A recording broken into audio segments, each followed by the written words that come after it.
விஜயோட பேச்சு ஒரு வேவ்ஸ கிளப்புதுன்னு மாஸ்டர் ஷூட்டிங்ல இருந்த விஜய தூக்கிட்டு வந்து வீட்டுல வச்சு ஃபுல் டே ஐடி ரைடு பண்ணாங்க. பனையூர் வீட்டுக்கு வெளியே நானும் ஃபுல் டே நின்னு அந்த நியூஸ லைவா கவர் பண்ணிக்கிட்டு இருந்தேன். விஜய் திருப்பி மாஸ்டர் பட ஷூட்டிங்க்கு நெய்வேலி போனப்போ அவர் ரசிகர் பட திரண்டனால விஜய் மாசா வேன் மேல ஏறி செல்ஃபி எடுத்து அவர் ஸ்டார்டம் ஃபிளெக்ஸ் பண்ணாரு. பட் மாஸ்டர் ஆடியோ லான்ச்ல விஜய் அரசியல் பேசல. பீஸ்ட் சன் பிக்சர்ஸ் பண்ணனால ஆடியோ லான்ச்சே நடக்கல.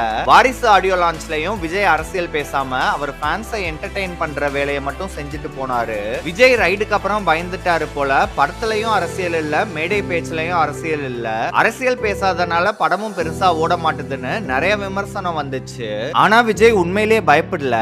பதுங்கி இருந்து சமயம் பார்த்து லியோ ஃபங்க்ஷன்ல பாஞ்சாரு. 2026ல கப்பு முக்கியம் பிகிலுன்னு அவரோட வருகையை அந்த ஸ்டேஜ்லயே பதிவு பண்ணாரு. இதுக்கப்புறம் கட்சி ஆரம்பிச்சு விஜய் ஸ்டேஜ்ல